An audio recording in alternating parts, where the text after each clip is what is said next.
Amid extreme market volatility, business and political leaders gathering for this year's World Economy Summit. It's hosted by Semafor, joining us right now at the table to talk about the latest fight over the Fed, the Trump administration's targeting of Harvard, and so much more. Liz Hoffman, Semafor's business and finance editor, who I imagine is going to be getting on a train or plane very soon to make your way to D.C. So let's talk about the conference in just a minute. Let's start with Harvard, because I imagine that's actually going to be a topic at the event. Yeah. Which is to say, what do you think the donor class thinks of all of this? That is the big question mark for me, right? When you look at universities right now, it's not that hard to imagine a nightmare financial scenario, right? Where they can enroll foreign students who are the only ones who pay full freight, right? They've got to sell some endowment investments that the White House doesn't like. And they have federal funding that they're losing. So it's a real problem. The donor class, I don't know how mad they still are about what happened in 2023 and 2024. You know, the nice thing about having a bunch of CEOs on stage is a lot of them have day jobs on the trust, you know, so the trustee. But I desperately want to know. I want to know what John Paulson, who's a Trump supporter, and I believe the second or third largest donor to Harvard in history. I think that gave one of the biggest donations. What does somebody like him think? What does Ken Griffin, who I believe is the largest donor in history to Harvard, also, I believe, a Trump supporter, though I think maybe a reluctant Trump supporter, at least initially. What does someone like him think? Obviously, we know what Bill Ackman thinks, but I don't think Bill Ackman's actually giving much money to Harvard these days. No. And by the way, that will be a question we ask Ken on stage, rest assured. I honestly, I don't know. It is a bit of a mystery to me. They were really mad, if you remember. You had Mark Rowan on here, you know, I think really spoke for that group of people. You know, the wild card is the tax-exempt status, because if they lose that, people always talk about the tax benefits for the university, but it's a write-off for the donors. And so that will go away. And you start to see maybe around the edges, like people a little less. Look, this is, I think, to Becky's point.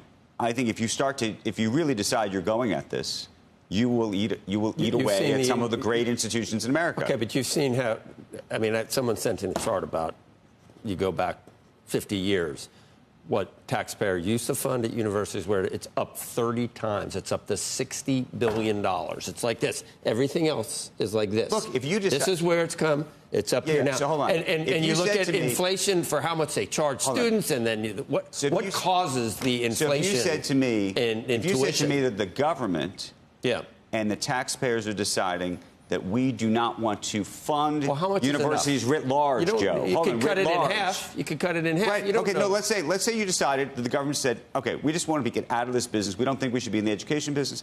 These private universities are private universities. That's one thing. We could have that debate about whether that's a good thing for the country or a bad thing for the country. Harvard got picked on, Andrew. No, but that's to me the bigger question. Well, they deserve it. Well, you're now saying they deserve it. They absolutely deserved it. For you saw those three presidents? They were like Manny Moe, and they were the worst representatives of what our institutions have come to in front of Elise Stefanik. Remember Elise Stefanik? They had no answer. She asked them, and they're like, oh, those answers they gave as they danced around whether... By the way, I'm not arguing the answers or anything. They're all gone. I'm not and that's the point. That might be the point. Right. Exactly. Those three are gone. But if you were a free market guy, wouldn't you say that that's the point? That they're gone. They're gone. Yeah. And this same thing's happening now. And by the way, the one thing that Republicans generally hate is government picking winners and losers, and that's what's happening here. The government is deciding. It was like Andrew said. If they just said we're not in this business, they're going to pick the things they don't like. Make it impossible for Jewish kids to go to class. That's all you got to do. But that's not what. If you go and read the letter, read the letter. That is not what they're asking for, my friend. They've thrown some bells and whistles on. Bells and whistles. It's like anti-Semitism is one item, and then there's like a list of 10 others that have nothing to do with that. There's a wish list there to try to, in one fell swoop, reverse what's happened to our universities over the past 50 years, which is a good idea. But that is the conundrum here, because they're asking for all these other things that may very well be legal. It might be because they're ideological. No one's telling them not to do it that way. It's just if you're going to do it that way, you're not getting taxpayer dollars. But taxpayers get a lot of that money back. Right? Really good companies and products come out of tech and research that's done at universities. Okay, so should we do 10 times as much? I don't know, but we can argue over taxes. We're going to have a tax fight later this year. If it's up 30 times in value, then I don't know. I'm just... Well, the market's up 30 times in value. Do it that way. No, this is inflation adjusted. It's up 30 times what the taxpayers fund at these elite universities that have $60 billion endowments. And look at the growth of our economy during that period. Do you think it's related at all?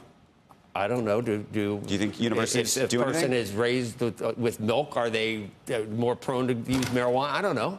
I don't know. I don't think there's private money for the stuff that's being cut. And you can argue, what's important and what's not. But you don't know where research is going to go. And just politically, the idea of the government. I mean, like, how big a deal was Solyndra? Remember this for Obama? Like, you can't pick winners and losers. I think that's politically problematic for them. That's what they're going to be doing here. I'm sure there's a middle ground somewhere that with Harvard that, that will allow this to be settled. And like so many things, the first offer on either side is, you're trying to move somewhere to the middle with this. But do you think that's appropriate? That's the question. I don't know. So you think that Columbia and the ones that knuckled under are all a bunch of pansies for not standing up for what they believe? They were asked for actually less. First of all, they were asked for less. What their asks for Columbia were very different than what they were asking of Harvard. Just to be straight with you, you should really go read what they were asked to do. And you would think a little bit differently of the two things. What they're asking Harvard to do, and it may not be feasible. It's kind of a wish list, as I said, and it's a wish list that a lot of people have some empathy or sympathy for. Right, but for what's happened. But that's like saying that there's a group of people that would prefer that, like, all we do is talk about the king in Washington, and that's the conversation they'd like to see at the table, and therefore we should have that conversation every day because the government's decided that that's what it should be. I mean, that's the part that I don't understand. By the way, the government regulates the FCC. There's the FTC. Look at what's happening. Look at what's happening around the country. I want you to show the same fervor and zeal with Linda McMahon, because she'll I'm tell happy you to. Tell us about what's going to happen today, or tomorrow. Sorry. So starting tomorrow, we've got more than 100 CEOs, policymakers, government officials around the world, including in the Trump administration, and we're going to interview them and ask, how is this going? Like, genuinely, how do they think this is going? And I think the gap that I hear a lot about from CEOs between what they feel they were promised in some way and what they are getting is very wide. I mean, you mentioned the FTC, that suit against Uber. Right. You read that thing, and that could easily have been brought under Lena Khan. Totally. And so I think they are getting the kind of destabilizing, norm-busting Trump that they didn't want, and none of the offsetting, norm-busting Trump that they did. And so that's a real reset. Liz Hoffman, good luck. We're excited to watch the conference, and we will, I'm sure, be talking about all the headlines that you generate. Thanks. Thank you.